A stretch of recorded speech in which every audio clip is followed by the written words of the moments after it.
मेरे सामाजिक परिवार के सभी सदस्यों को नमस्कार।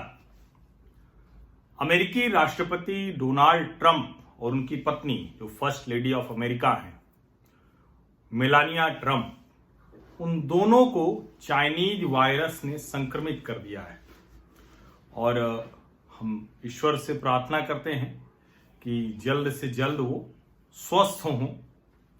अमेरिकी चुनाव में इसका क्या असर पड़ेगा, अमेरिका के लोग इसे कैसे देखेंगे, क्योंकि डोनाल्ड ट्रंप ने कई बार जिसको कहते हैं कि मास्क नहीं पहना, उन्होंने इसकी सावधानियों का बहुत मजाक भी बनाया, लापरवाही भी की, हालांकि बाद में मास्क वो लगाने लगे। लेकिन इस सब के बावजूद अगर अमेरिकी राष्ट्रपति ट्रंप वो चाइनीज वायरस से संक्रमित हो गए तो दुनिया के किसी भी देश को किस तरह से व्यवहार करना चाहिए, उसका दोस्त हो या दुश्मन हो, उसको व्यवहार यही करना चाहिए कि जल्दी से जल्दी अमेरिकी राष्ट्रपति स्वस्थ हों, उनके स्वास्थ्य की, अच्छे स्वास्थ्य की मंगल कामना करनी चाहिए। लेकिन ये सब जब हम बात करते हैं तो ये उन देशों के लिए करते हैं जो सामान्य अवस्था वाले देश हैं, जो किसी देश के प्रतिनिधि हैं, किसी देश के जनप्रतिनिधि हैं, किसी देश की सरकार हैं, यहां तक कि किसी देश में जो राजशाही है उसके भी हिस्से हैं। लेकिन अगर किसी विचार के बंधुआ, चाइनीज कम्युनिस्ट पार्टी के बंधुआ एक देश की हम बात करते हैं तो शायद वहां से अगर इस तरह की हम प्रतिक्रिया की उम्मीद कर रहे हैं तो हम गलत तरीके से सोचते हैं। और डोनाल्ड ट्रंप और मेलानिया ट्रंप के चाइनीज वायरस से संक्रमित होने पर जो चीन के मुखपत्र, चाइनीज कम्युनिस्ट पार्टी के मुखपत्र ग्लोबल टाइम्स के एडिटर हू शिजिन, उनकी जो टिप्पणी है वो दिखाती है कि चीन कितना घटिया, कितना शातिर, कितना राक्षसी प्रवृत्ति वाला देश है। और इस अवसर का भी इस्तेमाल वो किस लिए कर रहा है, जो मैंने आपको बहुत पहले बताया था और लगातार आगाह कर रहा हूं। मेरे अमेरिकी साथियों को, जो खासकर हिंदुस्तानी साथी हैं, वो मुझे सुनते होंगे, क्योंकि अमेरिकी तो हिंदी में क्या मुझे सुनेंगे, लेकिन जो भारतवासी हैं, जो भारतवंशी हैं, जो भारतवासी हैं, जो वहां जाकर रह रहे हैं और जिनको मत का अधिकार है, आप समझिए कि चीन इस अवसर का इस्तेमाल अमेरिकी लोकतंत्र को ध्वस्त करने में किस तरह कर रहा है कि डोनाल्ड ट्रंप और मेलानिया ट्रंप जब चाइनीज वायरस से संक्रमित होते हैं तो उस अवसर को भी वो इस तरह से इस्तेमाल करता है कि देखो अमेरिकियों, तुम्हारा राष्ट्रपति खुद जब इस वायरस से नहीं बच पाया तो वो क्या तुम्हें बचाएगा। और ये हू शिजिन ने जो लिखा है उसकी हेडलाइन है, जो ग्लोबल टाइम्स पर लिखा है कि Trump's infection signifies need for China US cooperation in handling pandemic। इसका मतलब आप समझते हैं, इसका मतलब यह हुआ कि ये जो चाइनीज कम्युनिस्ट पार्टी का मुखपत्र है ग्लोबल टाइम्स, ये अमेरिका के लोगों के दिमाग में भरना चाह रहा है कि अमेरिकी सरकार, अमेरिका का लोकतंत्र, अमेरिकी राष्ट्रपति वो अमेरिकी लोगों की सुरक्षा इस महामारी से नहीं कर पा रहा है। और अगर चीन के साथ रहते, चीन से झगड़ा नहीं करते, तो शायद आज अमेरिका की यह दुर्दशा नहीं होती कि दुनिया में सबसे ज्यादा जाने गंवाने वाले अमेरिकी हैं। और इसमें वो विस्तार में जाते हैं और वो बताते हैं कि कैसे जो चीन के विदेश मंत्रालय की प्रवक्ता हुआ शुनिंग, उन्होंने बेस्ट विशेष दी हैं और उसी को कहा है कि उसने लिखा है हू शिजिन ने कि as an active member working for a Chinese media outlet I retweeted Hua's post, however almost at the same time as Hua made her compassionate comments during a House coronavirus subcommittee hearing, the US Health and Human Services Secretary Alex Azar alongside two other Republican representatives continued to viciously attack China. They shifted the blame of the COVID-19 pandemic in the US to China. It's a bad-mannered move given the circumstances. यानी ये मतलब ये क्या कहेंगे, मैं बार बार कह रहा हूं कि देखिए, देश के साथ किसी भिड़ना हो, किसी देश के साथ बातचीत करनी हो, किसी देश को ठीक करना हो, तो उसकी शर्तें होती हैं, उसके तय नियम होते हैं, उसमें दबाव होता है। लेकिन जब एक विचार के बंधुआ, चाइनीज कम्युनिस्ट पार्टी के बंधुआ चीन के साथ जब हमें बात करनी होती है, तो उसका मीडिया आउटलेट जो है ग्लोबल टाइम्स, उसका एडिटर हू शिजिन कह रहा है कि जो अमेरिका में इसकी हियरिंग चल रही है, वहां रिपब्लिकन सीनेटर को नहीं बोलना चाहिए चीन के खिलाफ। क्यों? क्योंकि उसी वक्त चीन बेस्ट विशेष दे रहा है कि जल्दी से ट्रंप मेलानिया ठीक हो जाए। वो आगे कहता है, Donald and Melania Trump's recent covid infections further expose the vulnerability of the US in handling the global pandemic, but the rest of the world avoids talking about this subject out of sympathy and general politeness. अब सोचिए, वो ये कह रहे हैं कि ये दिखाता है कि कैसे अमेरिका इस महामारी से नहीं लड़ पा रहा है, इस चाइनीज वायरस के संक्रमण से। और मैं बार बार कहता हूं कि WHO और यूनाइटेड नेशंस को चीन को प्रतिबंधित कर देना चाहिए। दुनिया के सभी देशों को इस देश से अपने संबंध खत्म करने चाहिए।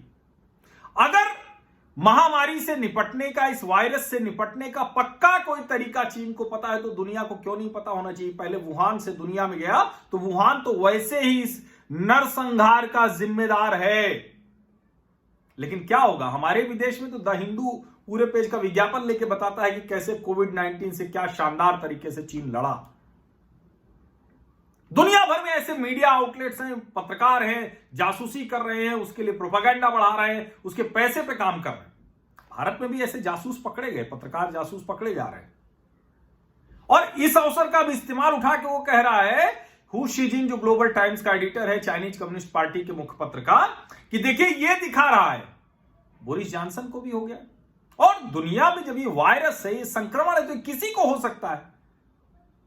ठीक है, और ज्यादा एहतियात बरतते, भारत ने जान है तो जहान है शुरुआती दौर में कहा, उन्होंने नहीं कहा।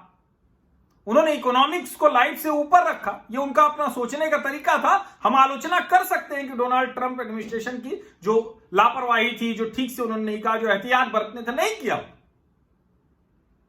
लेकिन इसके बावजूद भारत से ज्यादा एहतियात दुनिया के किस देश ने बरता? जिस शानदार तरीके से भारत की सरकार ने इस महामारी के खिलाफ संगठित और संयमित तरीके से लड़ाई लड़ी, वो अपने आप में उदाहरण है दुनिया के लिए। लेकिन उसके बावजूद ये संक्रमण है, ये वायरस है, जिसको वुहान से पता नहीं तैयार किया गया या खुद आया, क्या हुआ, और उसको अगर चाइनीज कम्युनिस्ट पार्टी और उसका मुखपत्र ग्लोबल टाइम्स इसलिए इस्तेमाल कर रहा है कि डोनाल्ड ट्रंप और उनकी पत्नी को वायरस हो गया, तो देखिए ये अमेरिकी लोकतंत्र, अमेरिकी सरकार, अमेरिका पूरा जो तंत्र है, स्वास्थ्य तंत्र अमेरिका का, उसके ऊपर प्रश्न चिन्ह है। और इसलिए अमेरिका को चीन का सहयोग करना चाहिए। चीन के बिना साथ है वो ये लड़ाई नहीं लड़ पाएंगे। और दुनिया कह नहीं रही है, वो कह रहे हैं the US government and Congress should keep a low profile in this regard in line with international public opinion. International public opinion क्या है आपको पता है?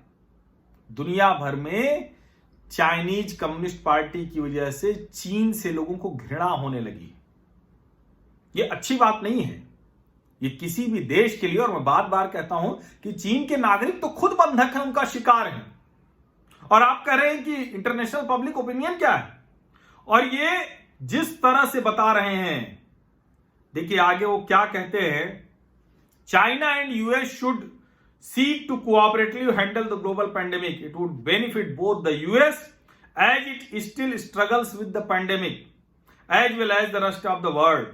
It would be sad if some US politicians refuse to accept this common sense approach due to their short-sightedness. इसका मतलब आप समझते हैं? ये धमकी दे रहा है चीन दुनिया को धमकी दे रहा है कि हमारे बिना इस महामारी से उबर नहीं पाओगे। अमेरिका के लोगों को बता रहा है कि देखिए आपकी सरकार, आपकी पार्टियां, आपके नेता वो असफल रहे, आपका स्वास्थ्य तंत्र पूरी तरह से बेकार रहा, अमेरिकी वैज्ञानिक कुछ नहीं कर पाए। और ये चुनाव के ठीक पहले ये वो कोशिश है जिसमें वो कहता है कि one party democracy. One party democracy कैसे हो सकती है भाई? कैसे हो सकती है? और वन पार्टी डेमोक्रेसी हो ही नहीं सकती। मैं बहुत स्पष्ट कहता हूं, कम से कम जिसको बार बार कहते हैं कि आपके सामने एक तो कोई खड़ा होगा ना, कोई खड़ा ही नहीं होगा तो डेमोक्रेसी कैसी? बहुत आदर्श राज्य हो तो भी तो कोई खड़ा होगा ना। और चाइनीज कम्युनिस्ट पार्टी के राज में ये सामने सवाल करने वाला, खड़ा होने वाला वो इजाजत नहीं, स्वीकार्य नहीं है वो तंत्र। और इसीलिए वो डेमोक्रेसी पर हमला करना चाहते हैं, क्योंकि चीन जो कहे वो दुनिया भी स्वीकार करे। वहां भी वन कंट्री डेमोक्रेसी, यानी पूरी दुनिया में चीन की वन पार्टी डेमोक्रेसी को वन कंट्री डेमोक्रेसी और वन आइडियोलॉजी डेमोक्रेसी, जो दरअसल डिक्टेटरशिप है, लेकिन उस वैचारिक बंधुआ बनाने की प्रक्रिया को पूरी दुनिया में और अमेरिकी चुनावों के जरिए लागू करने की कोशिश है। और हू शीजिन ये लिखते हैं साहब कि हम, जो बहुत स्वाभाविक है कि अमेरिकी नागरिक, चाइनीज नागरिक जो है वो अमेरिका की जो एक्सट्रीम चाइना पॉलिसी है इसकी वजह से बहुत नाराज हों और कुछ उल्टा सीधा कहें, क्योंकि अमेरिकी जो राजनयिक हैं वो इस महामारी को लेकर चीन पर हमला कर रहे हैं। लेकिन हम कहें कि वो ऐसा न करें। उसके बाद क्या कहते हैं, such restraint would be noticed in the internet era with highly globalised information and will lead to positive impact, though no one has the right to point fingers at Chinese society narrative and behaviour. Chinese society के narrative behaviour पर कोई उंगली उठा भी नहीं रहा है, लेकिन चाइनीज कम्युनिस्ट पार्टी ने जिस तरह से चीन के लोगों को बंधक बना रखा है और दुनिया भर में तानाशाही करना चाहता है, इस वक्त जब दुनिया का एक बड़ा लोकतंत्र अमेरिका और वहां चुनाव हो रहे हैं, वहां राष्ट्रपति को वायरस का संक्रमण होता है, उसी वायरस का संक्रमण होता है जो चीन से पूरी दुनिया में फैला और तबाही की वजह बना, नरसंहार की वजह बना, और उसको कम्युनिस्ट आइडियोलॉजी की वजह से, उस चाइनीज कम्युनिस्ट पार्टी के बंधुआ विचार के लोगों की वजह से दुनिया में जो लोग बैठे हुए हैं उसी वैचारिक बंधुआ पूरे विश्व को देखना चाहते हैं। और उसके लिए चुन चुन कर दुनिया के लोकतंत्रों को, लोकतांत्रिक देशों को निशाना बना रहे हैं। डोनाल्ड ट्रंप की बीमारी पर भी ये टिप्पणी ग्लोबल टाइम्स के एडिटर की, ये वही कोशिश है। इसलिए मैं कहूंगा कि मैं जानता हूं कि अमेरिकी तो मेरी ये बात कहां सुन पाएंगे, लेकिन आप लोग जरूर ये बात सुनिए। संभव हो तो अगर आप में से कोई ये कर सके तो आप लोग इसका अंग्रेजी ट्रांसक्रिप्ट कीजिए और इसको अमेरिका में मेरे जो सामाजिक परिवार के साथी हैं, आप में से कोई भी करेगा तो मुझे बहुत अच्छा लगेगा। और आप इसको दूसरे लोगों को भी भेजिए। अमेरिकियों को यह समझना बहुत जरूरी है कि इस चुनाव में चीन क्या कर रहा है। और भारतीयों को तो मैं एक ही कहता हूं कि आपको तो ये मंत्र याद रखना है, चीन की ऐसी की तैसी, घुटनों पर आ रहा है, आ जाएगा, लेकिन आपको अपनी बात भूलनी नहीं, क्योंकि वो बहुत शातिर है। वो जो चाइनीज कम्युनिस्ट पार्टी वाला जो चीन है ना, बहुत शातिर है, बहुत। जब राक्षसी प्रवृत्ति होती है तो उसमें झुक जाने और फिर समय आने पर फिर तबाही, तहस नहस करने के लिए अट्टहास करने की प्रवृत्ति होती है। तो इसलिए बहुत ध्यान से रहिए और अमेरिकियों को ध्यान देना पड़ेगा कि उनका ये चुनाव कई मायनों में अभूतपूर्व होने जा रहा है, अभूतपूर्व संकेत देने जा रहा है। बहुत बहुत धन्यवाद। और आपने अगर अभी तक मेरा चैनल सब्सक्राइब नहीं किया है, नोटिफिकेशन वाली घंटी नहीं दबाई है, तो ये कर लीजिए। आप मेरे सामाजिक परिवार के हिस्से बन जाइए पक्के तौर पर। और जो लोग सुपर चैट या दूसरे तरीकों से मुझे आर्थिक मदद करते हैं उन सभी का बहुत धन्यवाद। लेकिन ये पूरी तरह से स्वैच्छिक है, मैंडेटरी नहीं है। मेरा चैनल पूरी तरह से मुफ्त है। आप में से जो लोग स्वैच्छिक तौर पर आर्थिक सहयोग करना चाहते हैं या करते हैं मासिक या अलग अलग समय पर, उन सभी का बहुत बहुत धन्यवाद। लेकिन मैं फिर कह रहा हूं कि ये पूरी तरह से स्वैच्छिक है। हाँ, एक निवेदन जरूर करता हूं कि आप लोग सब्सक्राइब जरूर कर लीजिए, नोटिफिकेशन वाली घंटी दबा दीजिए। लेकिन उस निवेदन में मैं थोड़ी सी और बात जोड़ देता हूं कि अगर आप क्षणिक किसी एक वीडियो को देखकर मेरा चैनल सब्सक्राइब कर रहे हैं तो आप थोड़ा ठहर जाइए, मत कीजिए सब्सक्राइब। जब आपको लगे कि नहीं, अब मेरी बात आप सुनने के लिए पूरी तरह से तैयार हैं और कल को असहमति भी हुई तो असहमति जताने आएंगे, मुझे ये कहने नहीं आएंगे कि ये बात आपकी ठीक नहीं लगी इसलिए अनसब्सक्राइब कर दिया। तो इतना अवसर दीजिए। और उसके बाद भी अगर आपको ठीक नहीं लगता है तो ये अवसर हमेशा आपके पास है।